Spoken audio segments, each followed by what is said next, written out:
בין אם אתם מרוצים בתפקיד הנוכחי שלכם או לא, הרבה מאיתנו חושבים על הצעד הבא בקריירה ועל התפקיד הבא שנרצה למלא. ועדיין, כשהרגע לעבור תפקיד מגיע, זה מתגלה כאתגר לא קטן. למרות שהניסיון שלנו נשמע רלוונטי ואנחנו מרגישים ש-we have what it takes, קורות החיים, מה שאמור לפתוח לנו את הדלת למשרה הבאה, לא עוברים את שלב הסינון. בשביל זה הבאתי את נעמי שומרון, מגייסת במאנדיי, שתעזור לי לזכור בווידאו הזה את כל מה שחשוב לדעת כשבאים לשפץ את המסמך הזה שנקרא קורות חיים. יאללה. בוא נתחיל מהנקודה הראשונה, שזה עניין האורך של המסמך. איך מחליטים מה לקצר, על מה לוותר? הבנתי. אז זהו, אז בעצם קודם כל אין צורך בכל הניסיון המקצועי שלכם, מאז שסיימתם את התיכון. הניסיון המקצועי שבאמת חשוב לציין זה שילוב בניסיון העדכני ביותר, לזה הרלוונטי ביותר למשרה שאתה ניגש אליה. אז אם אנחנו לוקחים רגע איזושהי דוגמה, יש לנו פה בחור בשם אנטון, הוא דאטה סיינטיסט שרוצה לעשות מעבר למקצועות פרודקט. התשתית של הקורות חיים שלו זה פרופיל לינקדאין, הוא פשוט ייצא מהפרופיל לינקדאין, יש להם פיצ'ר כזה, אבל מה לעשות, הוא ייצא וראה שהלינקדאין מייצר לו מסמך של 2 עמודים. איך הוא יכול לגשת לקיצור של הדבר הזה? אוקיי, אז שוב, אין באמת צורך בכל הניסיון המקצועי מכל השנים. בעצם גם ההשכלה שלו תופסת פה נפח מאוד משמעותי שחבל עליו. אז יש לו פה את השול השמאלי שתופס הרבה נפח ומכריח אותו לקצר את השורות, אוקיי? אז בתור התחלה הייתי מעבירה את כל ההשכלה לצד הזה, ואז את התפקיד שלו מרפאל שכבר חל עליו לגמרי איזושהי התיישנות, מורידה אותו מהמסמך, גם ככה בעצם אני אתקל בו כשאעשה לו סטוקינג בלינקדאין, אז אין מה לדאוג. מה את אומרת לאותם אנשים שלא ססים להוריד משרות ישנות, כי הם אומרים, וואלה, יש משרות ישנות שנותנות לי נקודות זכות אצלך כמגייסת? כן, אז באמת בהקשר הזה חשוב כן לצרף איזשהו קישור לפרופיל לינקדאין, ולוודא שהפרופיל באמת מעודכן ותואם את קורות החיים מבחינת כל התוכן, וגם רצוי שתהיה איזושהי תמונה ייצוגית בפרופיל לינקדאין, זה תמיד ככה נותן יותר אמינות. מהמם. אנחנו עוד נחזור לאנטון, אבל בואי נקפוץ רגע זריז לעוד קורות חיים, הפעם של בחורה בשם מוניקה. היא רוצה לעשות הסבה לתפקיד של פרויקט מנג'ר. יש לה ניסיון מאוד מגוון, כמו שרואים בקורות חיים, גם בשיווק, מחירות, אופרציה, אפילו עבדה בשגרירות. יש לה קורות חיים ממש יפים, אבל 2 עמודים. כן. הם באמת קורות חיים מאוד יפים, אבל הם באמת כן ארוכים בלי סיבה טובה לטעמי. יש לה כאן 2 פסקאות בפתיחה שאני בדרך כלל פוסחת עליהן, אז אפשר להוריד אותן, או לפחות לצמצם ל2.5 שורות גג. מה לגבי התיישנות משרות? כי אנחנו רואים שגם אצל מוניקה, כמו אצל אנטון, יש פה משרה שעבר לא מעט זמן מאז שהיא מילה אותה. כן. היא באמת מציינת פה גם משרה שהיא עבדה בה לפני 20 שנה, אז אותה באמת אפשר למחוק. גם את המשרה שלה כאן כסיילס מנג'ר, גם אותה אפשר לצמצם ולציין בה רק את הדברים שהם הכי רלוונטיים לתפקיד של פרויקט מנג'ר, ואותו דבר אני יכולה גם להגיד על משרת הייעוץ שלה, שגם שם צריך לכתוב באמת בקצרה ורק את הדברים שרלוונטיים לתפקיד של פרויקט מנג'ר. מגניב, אז אני מבין ממך באופן כללי שככל שיורדים יותר למטה בקורות חיים, הטקסט צריך יותר מצומצם, נכון? כן, בעצם באופן כללי, ככל שהתפקידים יותר רחוקים עם הזמן, עדיף שהם לא יהיו באותו הנפח, וגם פחות מלל, כי זה לא באמת רלוונטי. אחרי זה, כל מה שנשאר לנו זה להזיז את הסקילס לעמוד הראשון, ולדחוס קצת את כל מה שקורה. מעולה. אז בואי נזרוק עוד איזו מילה על סקילס שהזכרנו הרגע בהקשר של מוניקה. זה דבר די ארטילאי, סקילס, אני לא כל כך יודע מה אני אמור לכתוב תחת הכותרת המפציצה הזאת. מה את כמגייסת מצפה לראות כשאומרים לך סקילס?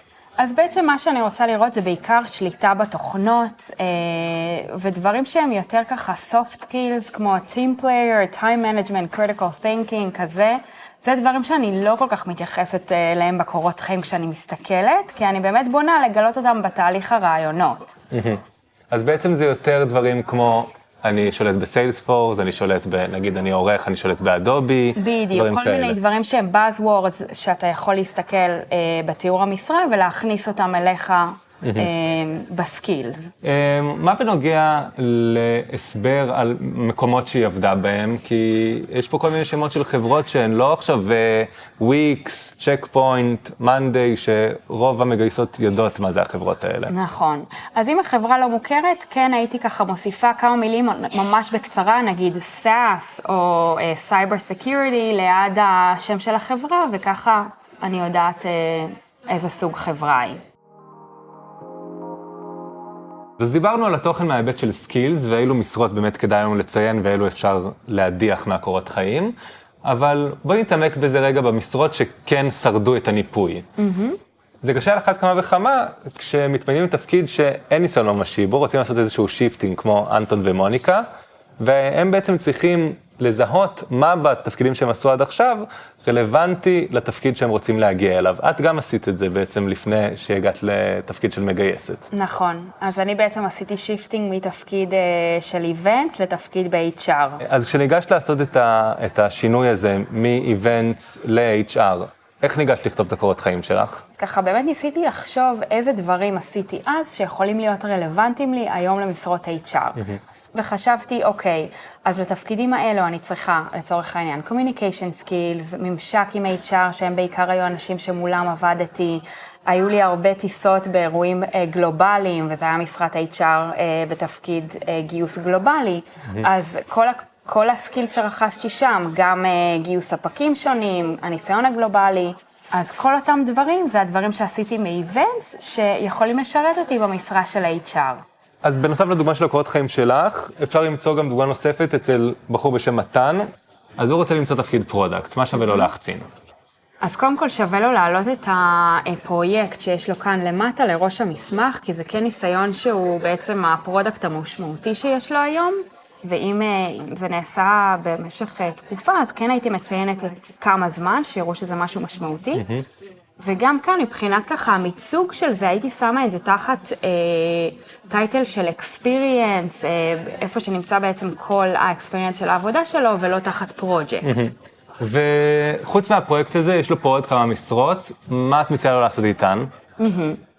אז שווה לו ככה לשים את הזרקור על התפקיד שלו כאן כ-Operations Manager בסטארט-אפ, שם אני רואה שהוא השתמש בפידבק מלקוחות, כדי באמת ככה לבנות מעין roadmap למוצר, וזה ממש עבודה שהיא מוצרית, שיצא לו לעשות בעצם מכל הניסיון שלו, למרות שזה באמת לא היה בתפקיד של מנהל מוצר, כן שווה לו להרחיב על זה קצת. ולמעשה כל אלמנט שיש לו אופי של פרודקט, צריך לקבל כאן בקורות חיים איזשהו ביטוי. גם במקרה של מוניקה, יש עם מה לעבוד שם, ורק צריך להבין מה בדיוק משרת את התפקיד שלה ורוצה להגיע, שזה כמו שאמרנו, פרויקט מנג'ר. אז בעבודה הנוכחית שלה, לדוגמה, היא אחראית כאן על עבודה מול הרבה גורמים, כי היא אחראית על הזמנות גלובליות, אז זה ניסיון שהוא כן חשוב ככה לפרויקט מנג'ר. אז נגענו בכמה עקרונות מאוד חשובים, בואו לסיום נקנח בכמה דברים זריזים שאנשים נוטים ליפול בהם, מבחינת תזכור של גיל, תעודת זהות, מקום מגורים, דברים כאלה. לא באמת רלוונטי. לא צריך. לא. מבחינת שפת המסמך, האם עברית, אנגלית? עדיף באנגלית, זה לא must. לא must. אבל מבחינתי, כן, אני מעדיפה באנגלית, במיוחד בהייטק אני תמיד ממליצה. אורך בישראל עדיף עד עמוד, בחול זה לא בהכרח. מה בנוגע לקורות חיים שמייצאים דרך לינקדאין? זה גם לג'יט. לג'יט. מבחינת סדר הצגה לדברים, למעלה, למטה? אז בעצם הדבר העדכני ביותר שעשית צריך להיות למעלה ולא הפוך. ומבחינת העיצוב, הרבה אנשים אומרים, אני פשוט אשלח מסמך וורד כזה פשוט, אז יש איזה טיפ לעניין הזה? אז יש אחלה טמפלייטים בגוגל. מדהים, גוגל דוקס איט איז. אז נעמי, נגענו פה באמת בהרבה מאוד עקרונות שצריך לשים לב אליהם ברגע שניגשים לשפץ קורות חיים. בואי נעשה רגע סיכום. אז אמרנו עד עמוד ושיהיה מסודר ונגיש לקריאה, לא עכשיו להתחכם יותר מדי עם העיצוב ומלא צבעים וצבעוני ומפוזר, כי בסוף את לא מוצאת את הפואנטה כמגייסת. מה חוץ מזה? נכון. אז גם הייתי מבליטה ניסיון בתפקידים קודמים שרלוונטיים לתפקיד שאני מתמיינת עליהם. באמת ככה למצוא את ה-buzzwords בתיאור המשרה ולשלב אותן בקורות החיים. ה-soft skills פחות רלוונטיים, חבל באמת על המקום, זה רק לשלבים הבאים, אז הייתי מתמקדת בידע יותר טכני.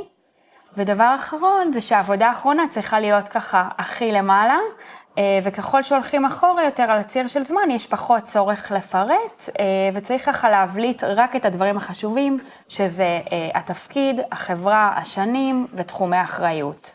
מדהים. אז באמת נגענו פה בהמון נקודות מאוד משמעותיות, שיכולות לעזור לכם כשאתם ניגשים לשפץ קורות החיים שלכם. אם אתם רוצים להתעדכן כשאנחנו מעלים עוד תכנים, אז תנו בסאבסקרייב בערוץ היוטיוב שלנו. אם אתם רוצים להתעדכן גם על תכנים שאינם ביוטיוב, נגיד פודקאסטים, כתבות, אירועים, you name it, יירשמו לניוזלטר שלנו. אם יש לכם שאלות נוספות על קורות חיים או כל נושא אחר, מוזמנים לכתוב לנו כאן בתגובות. והרבה בהצלחה עם הקורות חיים. בהצלחה. רגע, הוא פה מאחורה, בא והולך לאורך הסרטון.